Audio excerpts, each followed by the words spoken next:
Bonjour, bonsoir, papa, maman, balandinho sur la voix de Kivu, la voix de sans voix, toujours au service du peuple. Je suis allé Tongo, samedi le 8 août 2026. Tu as ça l'émission de Tongo pour dans quelques heures. Il faut que réunion munene oyo ya bazalendo kozala na kati ya mboka Uvira na kati ya sale entourage akasenga oyo makambo ebele koloba makuna pona avenir ya mboka. Alors mes chers compatriotes, tokondo koloba sur les problèmes aux Okolganakati Mboka Uvira, Fizi et aussi des rumeurs ou des fausses informations qui circulent sur les réseaux sociaux à ce qui concerne soi-disant arrivée des Américains. Et aussi nous allons vous parler sur l'actualité ou bien nini oyo ya ba prisonniers wa utiko kuma nakati ba utiko za la libérer nakati ya par le gouvernement congolais. Alors une fois de plus Tolobi, bonjour, bonsoir.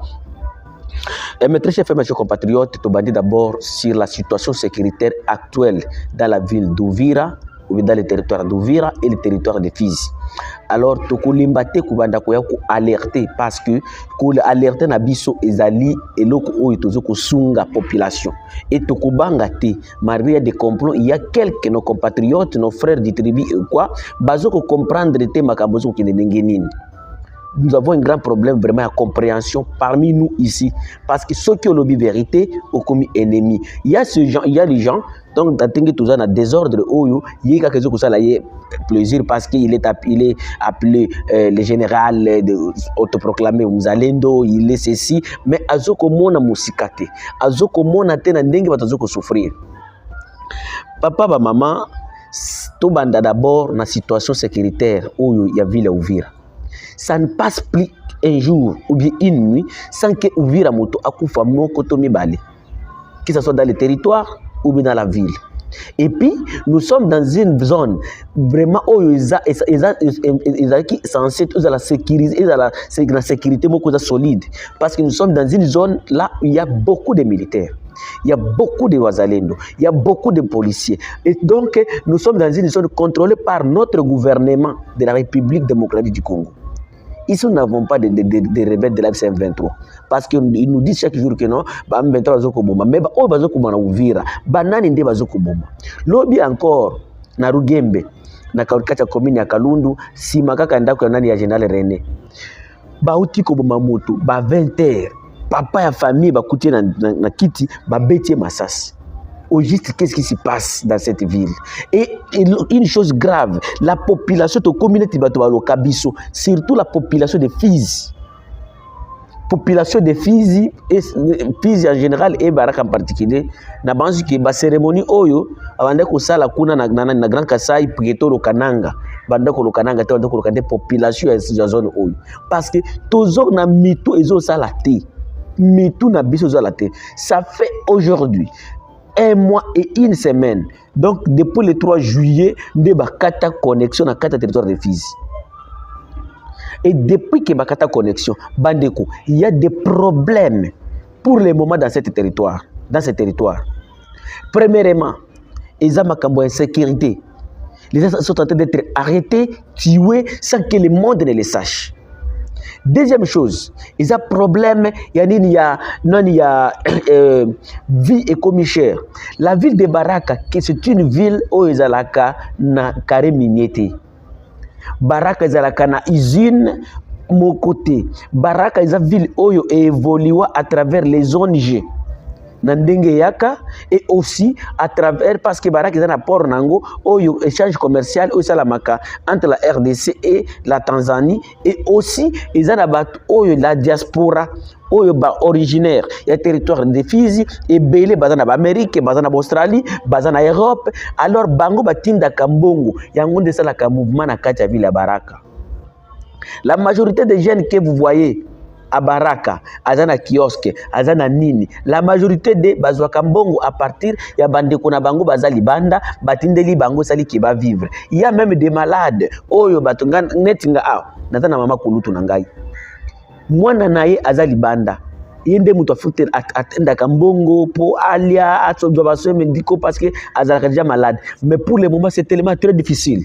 Et le gouvernement va ko compter le kouanate. Et laissons le gouvernement, vous la population de Baraka ou le territoire de Fizi. Nani aloka bino. Donc Félix Sekedi, bon monika kazabino moko. Est-ce que souffrance au Félix azokolekisa biso tozokomona yango te? Hii souffrance yenye Félix kwa tupitisha amo sai. Donc population ya Fizi atuyone réseau inakatio. Est-ce que mkamate kwanza expérience réseau inakatio? Est-ce que mnajua combien de millions de francs ou de dollars ile nyingi circuler mu emo Baraka au tungepata au tungefanya yenye leo narudia nyuma? Pourquoi tusikamate initiative ya kusimama kusema no tufanye manifestation tu déclarer mais banani bali baroga lakini vraiment monsieur Babembe. Ah, vraiment, excusez-moi l'expression, hein. Mwenye sema kama Mbemba ana akili, ça moi alikuwa na raison. Ça moi alikuwa na raison. Parce que la manière que nous sommes en train d'être traités, Goma a été tombé.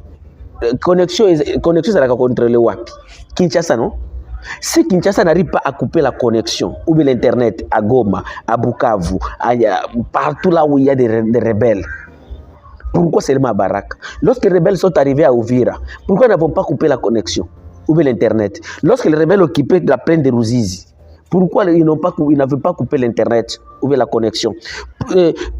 Lorsque aujourd'hui les rebelles sont à Kamanyola, mais une chose grave, on nous dit ou bien on nous trompe que non, ma connexion, tout cas connexion, pour na eloko, oyo ezoko sala que non, ba avancer ya rebelle. Quand les rebelles bazo ba ko avancer na au plateau ah. Ou bazo ko avancer na katia au plateau. Est-ce qu'il y a des connexions?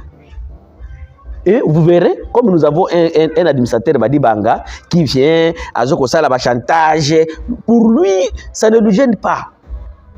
Monsieur, je m'excuse, monsieur Badibanga, parce que ici, vous n'avez même pas une poule ou bien un membre de ta famille. Nous, nos membres de famille sont en train de souffrir, mais aussi j'interpelle la communauté Bembe, Fuliru, Nyindu, et la Boire et autres. Tozwa Mayele, Bozaba, idioté. Il est temps de se sensibiliser, la société civile calme. Troisième jour en gros, Baraka circulation à moto zate. Batozo ko souffrir. Circulation à moto pour le moment à Baraka, donc vous ne pouvez pas quitter Baraka pour Lueba, Baraka pour Lucenda, Baraka pour Uvira, Baraka pour Fizi, Baraka pour Katanga. Vous ne pouvez pas quitter. Troisième jour. Lelo na Baraka. Ndo oye mbumba moko oya muke ya nani ya Kabuchungu ndakala wana ozala Kabulolo et comme 50 000. Est-ce qu'imaginez comment la population va comme vivre? Imaginez. Et jusque là, vous ne voulez pas prendre conscience. Et vous voulez que vous pensez que non, Félix va vous aider notre chose. Ah wazo comme babiso déjà, il est en train de nous tuer déjà. Ngana bisa kabino kino, soki ozo ko sala na moto ko banga yete. Ngana banga ka autorité mo côté, mais na pesa ka bango respect. Yango bonango bomona ngate na ye na fingi moto, na pinga ka moto te. Mais na pesa ka respect, mais yeba kino la population que nous avons, de armes monene na biso. To botama, to mi pesa, nous sommes des activistes parce qu'il y a de la population. Je suis un chroniqueur activiste. Et ngai, ce qui n'a pas de souffrance à la population, c'est comme si cette souffrance était en ngai. Et c'est pourquoi on a fait de kimiate. Même dans même la barrière, ce qui n'a pas que mutumu kwa zawana, aza arrêté illégalement, na leka kate. Il faut qu'il y ait ni nezo ko leka place wana. Donc j'ai l'amour. Il y a population nangai. Et mais Kinshasa Félix Tshisekedi, de son excellence, il y a que population, vous êtes complice de tuer cette population de fils. Et comme ebele bazoko banga parce que nazoko sona bato ebele. Boni to sala boy. O ba ko incriminer biso do M23.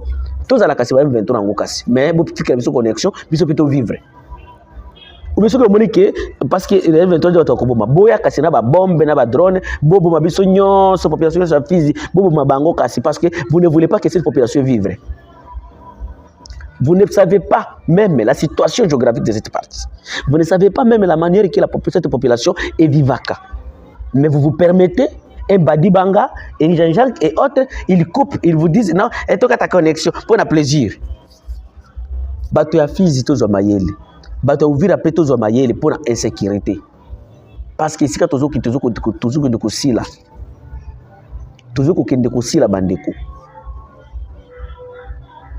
Mboka oyo ezana biloko moko tozo ko traverser oko comprendre te. Oko comprendre te. Oko mona eloko za boye mais ezoko kende boye. C'est comme na ndenge boti ko mona likambo oyo ya 15 prisonniers oyo bazalaki libéré par le gouvernement congolais. Parce que après plusieurs semaines, parce que balobi misaki bango na Kinshasa, batindi bango na Beni, après Beni babimi batindi bango na Uganda, Uganda kotisi bango siko na zone oyo contrôlée par des rebelles à travers na kata territoire ya Rutshuru. Parmi dans ces 15 prisonniers là, 6 baza bato M23 te. Mais ce sont des gens qui ont été arrêtés illégalement. Et parmi ces gens, il y a même des membres du gouvernement ou bien de l'Union sacrée. Yango mona bandeko na koki komisa bino keno, Mutamba, il a été sacrifié par son propre gouvernement. Le gouvernement congolais est sacrifié à Mutamba. Donc il a été trahi par Mutamba. Et premièrement, le président de la République. Pourquoi? Vous savez, il y a des gens qui ont été arrêtés à l'époque de Mutamba. Et puis, des Gawana, libérés. Selon mes informations, Aza proche collaborateur de Patrick Mouyaya, et il est membre de Palou. Alors, mais comme makambo wana ko sala bakanga bango, il a fallu que le gouvernement là toko bimisa place ni suko parce que babanda ko luka verbe nini ba ko utiliser pour babimisa batu wana ba bimisa bango pe na canal M23. Donc le constat Mutamba oyo bazali lo azana prison, il a été trahi et sacrifié par le gouvernement congolais. Il a été trahi et sacrifié par ses collègues au gouvernement. Et puis makambo yoso wana zaki nini pour abanda ko lakisa intention na ye ya kokende ko postuler ou bien kozala président de la République na 2028. Ezalaki parmi biloko oyo. Donc c'est un jeune ozaki courageux, abondaka, alakisa a convaincu même Congo Mobimba. La majorité des jeunes, on était convaincus de sa gouvernance, de sa manière dont il dirigeait le ministère de la Justice. Mais il a été trahi et sacrifié après avoir conservé pouvoir. Na oyo babisaka ye a condamné Kabila, botola biloko kwa Kabila, salaboye et puis yépe ba sacrifié. Bon, on n'en disconvient pas bazo ko baïba, mais combien de personnes baïba na kati mboko? Combien de personnes? Il y a to banda ko lelo oyo ba ancien ministre ya finance Kazadi Nicolas Azawapi. Ancien ministre de l'Intérieur, Peter Kazado, pour un changement de constitution. Bongo Oyo, il y a une carte d'identité et Kenda Wapi. Ce sont des histoires que nous devons les demander. Et nous avons même droit de les demander. Mais ils sont libres. Ils sont libres et protégés. Et personne ne peut pas les toucher. Mais les gens comme Mutamba, on va convaincre quand même la République, on va quand même restaurer l'image de la République. Aujourd'hui, ils sont en prison innocemment. Et puis, ils ont un dossier. Et ils ont un libanda awa baza intouchable. Makambo oyo ko na kati ya mboka oyo bakonze na biso bazali vraiment ko mamboka baza ko mamboka bandeko mais esengeli bino peuple bo fungola misu botala liboso. Parce que l'inandingi tozoko kende, c'est terrible.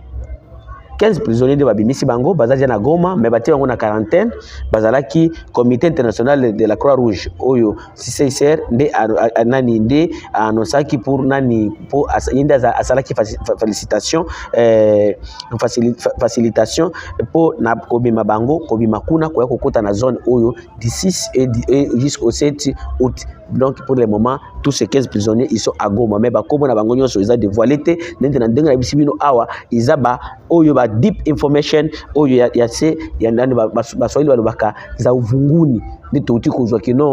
le gouvernement a infiltré bango, abimisi batunaye, oyazalaka bandoko luka, babimisa bango, banani bawa kangama période ya Mutamba, de abimisi bango. Alors, Mandeko, peut-on sur la situation ou bien l'information depuis le Butu à ce qui concerne que l'arrivée des Américains à Bujumbura. La voix du Kivu, tout qui est non, les Américains va comme à Bujumbura. D'ailleurs, Bandeko, il y a des fausses informations qui circulent sur les réseaux sociaux. Les informations qui circulent, il y a Kutumba Koufi, même dans les commentaires. Bandeko, le général Yakutumba n'est pas un moindre seulement ou bien une petite personne comme ça. Na Fizi, azamu toza na Kombo même na Congo oyo. Ce qui Yakutumba kufi beaucoup yeba Yakutumba kufi. Yakutumba est bel et bien là. Il est là. À Koufité. Donc ce sont des informations. C'est comme les autres informations. Ah ouais, il y a la boue à se consoler. C'est depuis longtemps que vous nous avez toujours informé que non, les Américains viendront. Avant même la guerre de M23. Je me rappelle, c'était en 2019 ou 2020 comme ça. On nous avait dit que non, il y aura 5000 Américains, Baye, Bakoya, na Congo, Bakuta chef de l'État, tout le monde a une photo, Bakuta na président Félix Tshisekedi à Kinshasa. Bakuningi baya sikoyo momoni makambo ya lukuta botika makambo ya lukuta. D'ailleurs, je vais vous blesser maintenant. Bandeko, effort mon côté ezoko salama, j'ai mis ma main à couper. Effort mon côté ezoko salama oyo koki sala keto libérer ba zone oyo occupée par des rebelles. Muto ako sabinoté, je suis en train de le dire devant les caméras. Muto ako sabinoté. Et c'est pourquoi vous voyez il y a même des problèmes au sein de l'armée burundaise là-bas. Hier, j'ai échangé avec l'un des autorités de l'armée burundaise, Lobby. Nabado Solanae. Tondo Solanae, Nabado Kotuna sur les questions où il y a l'armée burundaise. Aïe, Singa, Tozong et Panabito, Tokozong et Panabito, parce que Tozan a ma matérialité. Natune si comme matériel les oya donc matériel les oya parce que vous savez qui non patin de la bino banani ba drone ya CH4 alubi qui est enoko mon côté est raté. Azamu toza mieux placé officier ya Burundi. Mutosko sabinoté. Est-ce que les Américains bakoya quitter la na Burundi a? Ba quitter la kasi na Kalemi. Est-ce que bango kuna aussi ba quitter na Burundi et bato bazala ka kuna te? Est-ce que vous croyez que nous n'avons pas des gens qui sont à l'aéroport? Nous avons les gens qui sont à l'aéroport et tout ce qui se passe là-bas ils nous disent. C'est une fausse information. Pourquoi Koko Saba Congolais? Pourquoi Koko Saba Congolais n'a qu'à espoir ou ya Lukuta? Mes très chers frères, mes chers compatriotes, il n'y a rien qui se fait et qu'on ne vous trompe pas. Qu'on ne vous trompe pas. Et c'est pourquoi j'appelle seulement les gens à l'unité. Vous voyez comme ici à Ouvira, il y a des mésattentes entre le général Kourouninga et les Wazalènes et le gouvernement. Donc les FARDC. Lobby awa Butu les 6 ba FARDC ba kiko attaquer Kourouninga na position na ye ya nani ya Kalundu. Ba komi kuna na Butu ba yeko sala nini patrouille boni ngel so commandant na bino ba bengi bango commandant tant commandant ayi ba pesi mbote te ba bende ko beta masasi mbala moko place wana heureusement akimi à côté na kati ya nani ya Kanevu moko boye ba ki ayeko kita na stade o ya nani ya Kalundu Sport ayeko bima place wana. Après ba faire de ba bimi wana ba kimi ba keko telema na place na point ya nani ya Kalmabengi babandi siko ko rançonner mituka o kenda katongo tongo kende kotia bobembe. Pour le moment, il y a des mésattentes d'ailleurs dans la musique qu'ils ont parmi les questions où ils ont réunion de la Bazalène. Pourquoi les FARDC conflit bangona Bazalène? Alors là où nous sommes encore dans des conflits, vous espérez que nous allons faire la guerre?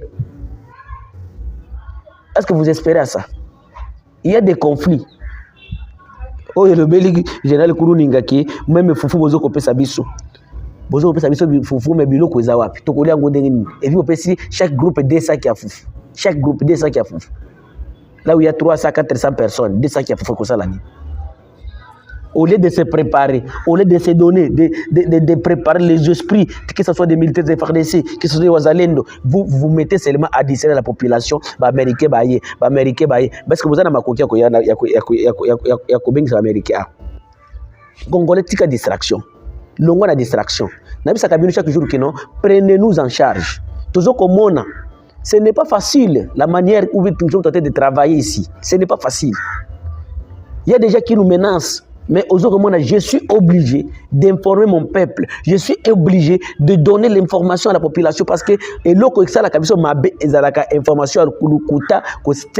espoir j'ai mis ma main à couper. Mes très chers frères, mes compatriotes, vous devez savoir que non, à ta effort mon côté à Ouvira, à Fizi, au Sud Kivu pour conquérir ou bien reconquérir l'espace où ils sont contrôlés par des rebelles. Qu'on ne vous trompe pas. Qu'on ne vous trompe pas, détrompez-vous, mes très chers frères. Parce que la manière que le peuple peut être en train d'être dirigé, c'est seulement des mensonges. À Bujumbura, il n'y a aucun militaire américain à commis place one. Amérique a zoko kana makamona ya nande Iran était atteint de la soda. Aïe, mais voyez pas Gogo Sabato bola mukana pongi. Bola mukana pongi. Bola mukana pongi. Bobongisa no via basoda. Les autres hommes na ouvrir aw. Basa basoda bon. Bazoko kima aw pour le moment, je vous l'ai dit. Bazoko kima aw. Chaque jour bazo mata ba bateau bazoko de Kalemi. Est-ce que ce ne sont pas des consignes? Oh, bazoko pesa basi na bino keno boke de Kalemi. Na port kende boke da port nyonso aw ya Uvira. Ba bateau zoko bima Kivovo, Kalundu, Kasenga, Ipagabi, bazoko kende okuta basi basoda boy. Chaque bateau. Est-ce que ce ne sont pas des consignes? S'il y avait qu'il y a encore la paix ici, ou bien la ville est bien sécurisée, est-ce que vous croyez que non, FRDC, na famille na bango, basi ya soda bazoko kima à Uvira, je vous l'ai dit. Et si bozoko yo sala banquete, boke de la port, botuna. Mais nous autres, nos familles sont ici, non? Donc bozoko exposer biso. Pourquoi bozoko kima? C'est parce qu'ils savent bien que non, dans ces Zungu, rien ne s'est fait. Mais s'il y avait quelque chose qui rassurer la population que non, Uvira ne sera plus tombé ou bien les rebelles ne fouleront plus leurs pieds ici à Uvira. Et là, comme la population va se prendre en charge. Pour aller terminer, j'appelle encore la population des Fizi. Tous se prendre en charge. Ça fait 1 mois et 1 semaine que le régime de Kinshasa, ils ont tenté de nous tuer. Parce que couper la connexion, couper l'internet, la communication, c'est comme si vous tuez quelqu'un. Parce qu'il y a des gens qui vivent, qui dépendent de l'extérieur. Et notre gouvernement, ils sont comme ça, tel que mon côté. Oh, il y a vu que notre gouvernement Congo, même sans frabouille, à tomber la Moussapilikoul. Quand tout le monde est en train de classe, il y a assurance minervale, il a fait à l'État. Il va avoir un service. Frère de l'État, ils ont ça la nuit. Aucun cahier. Nani ngana zoka cahier ya gouvernement congolais. Même moi ngana zo mona teke no ayena cahier papa gouvernement a pesibiso ba cahier. Bande konangai ba bembe, ba fuliru, ba nyindu, ba bwari, ba buyu, bolongwa na kiyuma, je vous appelle. Les wazalendo qui sont en train d'être utilisés, la société civile, j'appelle encore bolongwa na kiyuma, botika kiyuma. Bino nani aloka bino, manière oyo bazoko sala awa, coupure d'internet ou coupure de communication. Ezali tende yango de écostoper ba rebelle te. Motoko sabino totanga pour to réfléchir. Merci Isabelle, la voix du Kivu, la voix des sans-voix, toujours au service du peuple. Mesdames et messieurs, les appels 143 85 88 08 330, au Kiko Sunga Media Nabino, pas transport, bandeko, vraiment, toujours au Senga, ceux qui ont $1, $2, au Kiko Tinda, numéro de Orange, Joana, 143 85 88 08 330, vraiment, vous allez nous excuser pour Boyebike, Mikolo Oyo. Pour toutes les informations sur les outils de Azumoto, à qui place Songolo Pakala, parce que la communication aussi dans le territoire de Fizi, c'est tellement très compliqué, et même ici, dans le territoire d'Uvira, c'est tellement toujours très compliqué. Et ça, la voix de Kivu, la voix de sans voix, Kobo Sanate, qu'on s'abonne à la chaîne, la voix de Kivu TV. Merci.